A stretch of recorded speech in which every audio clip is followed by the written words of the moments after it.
नमस्कार दोस्तों, बिहार जमीन सर्वे को लेकर जो है एक नया सूचना यहाँ पे जारी किया गया है और बताया गया है कि अब जो है जमीन सर्वे में बहुत सारा जो कागजात है वो आप लोग यहाँ पे नहीं लगने वाला है। बहुत सारी चीजें हैं जो कि आप लोग का अनिवार्य नहीं है, यानी कि बिल्कुल जरूरी नहीं है कि आपको करना ही करना है। अगर आप नहीं भी करते हैं तो भी आप लोग यहाँ पे काम हो जाएगा। तो इसके बारे में ऑफिशियली जो है राजस्व एवं भूमि सुधार विभाग की तरफ से एक नोटिस यहाँ पे जारी किया गया है और जानकारी दिया गया कि क्या क्या आप लोग का जरूरी है, क्या क्या जरूरी नहीं है और क्या क्या कागजात आप लोग वहाँ पे लगाना होगा। इसके बारे में पूरा जानकारी आप लोग वहाँ पे दे दिया गया है। तो मैं आप लोग को जो ऑफिशियल नोटिस है, नोटिस के माध्यम से यहाँ पे जानकारी देने वाला हूँ और सब कुछ जो है डिटेल में बताने वाला हूँ कि किस तरीके से अपडेट यहाँ पे जारी किया गया है और क्या आप लोग का सूचना यहाँ पे निकल के आया हुआ है। तो सभी के लिए जो ये महत्वपूर्ण वीडियो होने वाला है, क्योंकि इसमें पूरा जानकारी दिया हुआ है कि क्या जरूरी है, क्या जरूरी नहीं है और क्या आपको करवाना है, क्या आपको नहीं करवाना है। तो वीडियो को आप जो है पूरा जरूर देखिएगा। लेकिन उससे पहले अगर आपने जो है इस चैनल को सब्सक्राइब नहीं किया है तो नीचे आप लोग को जो है एक सब्सक्राइब का बटन दिख रहा होगा, उसको दबाकर आप हमारे चैनल को सब्सक्राइब कर लीजिए। साथ में इस वीडियो को लाइक और शेयर कर दीजिए ताकि और भी जो लोग होंगे उनको वहाँ पे जानकारी मिल पाएगा और हम आपके लिए इसी तरीके की जो अच्छी अच्छी वीडियो है वो हमेशा लाते रहेंगे। चलिए हम आप लोग वहाँ पे दिखाते हैं कि किस तरीके से नोटिस यहाँ पे जारी किया गया है और नोटिस में क्या आप लोग वहाँ पे जानकारी दिया हुआ है। तो यहाँ पे देखिए दोस्तों, मेरे पास जो है एक ऑफिशियल नोटिस पड़ा हुआ है और इस नोटिस में जानकारी दिया हुआ है कि भू अभिलेख एवं परिमाप निदेशालय की तरफ से ये नोटिस यहाँ पे जारी किया गया है और यहाँ पे जानकारी दिया हुआ है कि बिहार विशेष सर्वेक्षण एवं बंदोबस्त में रैयत के लिए कुछ सामान्य अनुदेश, यानी दोस्तों यहाँ पे क्या है कि जो आप लोग का सर्वे हो रहा है उसके लिए जो कुछ आप लोग का सामान्य जानकारी दिया गया है, जो कि सभी जो रैयत है यानी कि जो भी जमीन मालिक है उनको यहाँ पे जानकारी दिया हुआ है। अब यहाँ पे देखिए दो तरीके का जानकारी दिया हुआ है। सबसे पहले आवश्यक है, यानी क्या क्या करना आप लोग को जरूरी है और आवश्यक नहीं है और क्या क्या करना जरूरी नहीं है, तो इसके बारे में आप लोग को यहाँ पे सूचना दिया हुआ है। सबसे पहले यहाँ पे देखिए जानकारी दिया हुआ है कि स्व घोषणा का प्रपत्र दो रैयत या रैयत के वंशज द्वारा धरित भूमि को भरकर अपने अंचल के शिविर में जमा करने या भू अभिलेख एवं परिमाप की वेबसाइट, यहाँ पे वेबसाइट दिया गया है, इस पर आप लोग को अपलोड करें। यानी दोस्तों यहाँ पे क्या है कि आप लोग को ये करना जरूरी है, जितने भी जमीन मालिक है उन सभी को स्व घोषणा पत्र जो प्रपत्र 2 होता है वो भरकर यहाँ पे देना होगा, जिसमें कि आप लोग वहाँ पे जानकारी देना होगा कि आपका कितना जमीन है, आपका चौहद्दी क्या है, आपका जमीन कैसे मिला है आपको, वो सब आप लोग वहाँ पे जानकारी देना होगा। उसके बाद दूसरा जानकारी है कि खतियान रैयत जमाबंदी रैयत के वंशज स्वयं प्रपत्र 3.1 में वंशावली तैयार कर अपने अंचल के शिविर में जमा करें।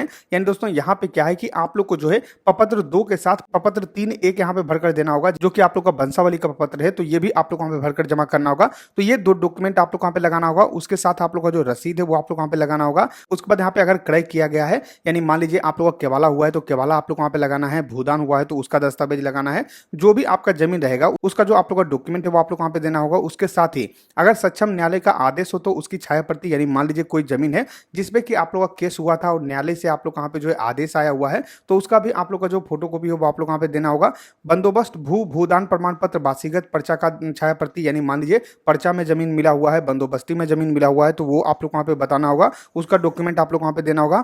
फिर जमाबंदी रैयत जीवित है तो केवल स्व घोषणा पत्र जो है वो आप लोग वहाँ पे देंगे, वंशावली देने की आवश्यकता नहीं है। मान लीजिए कि जो आप लोग वहाँ पे खतियान है वो आपके दादा के नाम पे और दादा अभी आपके जिंदा हैं, तो सिर्फ आप लोग को स्व घोषणा पत्र जो होगा वो भरकर यहाँ पे देना होगा। बाकी जो है आप लोग को वंशावली बनाकर देने की आवश्यकता नहीं है। तो ये आप लोग यहाँ पे हो गया कि ये सब आप लोग का आवश्यक है, ये सब काम आप लोग वहाँ पे करना होगा। अब उसके साथ साथ यहाँ पे जानकारी दिया हुआ कि क्या क्या आपको नहीं करना है। तो सबसे पहले प्रपत्र 3.1 में वंशावली पर कार्यपालक दंडाधिकारी नोटरी पब्लिक के समक्ष शपथ करने की आवश्यकता नहीं है, यानी कि कहीं से भी आप लोग को सिग्नेचर करवाना नहीं होगा।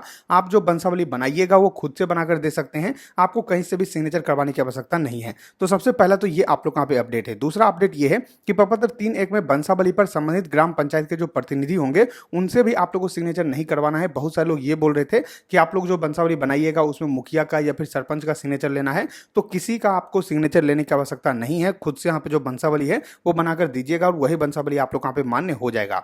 उस पर तीसरा आप लोग का जानकारी है कि खतियान की सच्ची प्रतिलिपि की आवश्यकता नहीं है, यानी कि आपका खतियान का जो है ओरिजिनल खतियान आप लोग को देने की आवश्यकता नहीं है। उसका कोई भी जानकारी अगर आपके पास उपलब्ध है, जो आप लोग का टाइपिंग वाला खतियान होता है वो भी अगर आप निकाल लेते हैं तो उसका भी डिटेल दीजिएगा, तो भी आप लोग यहाँ पे काम हो जाएगा। कोई भी जरूरी नहीं है कि आपको ओरिजिनल खतियान निकालकर यहाँ पे देना होगा।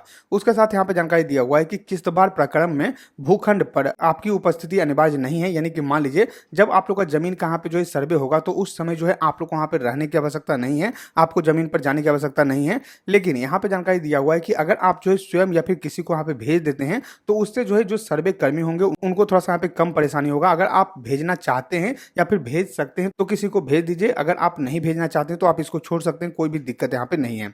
उसके बाद यहाँ पे राजस्व रसीद की आदातन ऑनलाइन प्रति आवश्यक नहीं, यानी कि आप लोग को ऑनलाइन वाला जो आप लोग का रसीद है वो कटवा कर यहाँ पे देने की आवश्यकता नहीं है, यानी कि आपका पुराना भी रसीद रहेगा तो उस पर भी आप लोग का जमीन जो है वो आपके नाम पे चढ़ा दिया जाएगा। तो ये सब आप लोग यहाँ पे नहीं करना है, इसके बारे में जो सूचना है वो आप लोग यहाँ पे दिया हुआ है। तो वंशावली के लिए आप लोग कहीं भी जाने की आवश्यकता नहीं है, खुद बना कर दीजिए, हो जाएगा। साथ में खतियान आप लोग ऑनलाइन निकाल कर दे दीजिए, वो भी आप लोग यहाँ पे हो जाएगा। साथ में अगर रसीद नहीं है ऑनलाइन वाला तो आप ऑफलाइन वाला रसीद दे दीजिए, वो भी आप लोग यहाँ पे काम कर जाएगा। तो ये सब जो है प्रक्रिया आप लोग यहाँ पे रहने वाला है, सब कुछ मैंने आप लोग यहाँ पे दिखा दिया है। तो जैसा कि आप लोगों ने देखा दोस्तों, मैंने आप लोग यहाँ पे नोटिस दिखा दिया और नोटिस में क्या क्या जानकारी दिया हुआ है वो सब कुछ मैंने आप लोग यहाँ पे बता दिया है। आशा करते हैं कि आपको वीडियो पसंद आएगा। गरीब वीडियो पसंद आए तो लाइक कीजिए, वीडियो को सब्सक्राइब कीजिए हमारे चैनल को, साथ ही शेयर कीजिए इस वीडियो को ताकि और भी लोग को जानकारी मिल सके। हम मिलते हैं आपको अगली वीडियो में, तब तक के लिए धन्यवाद।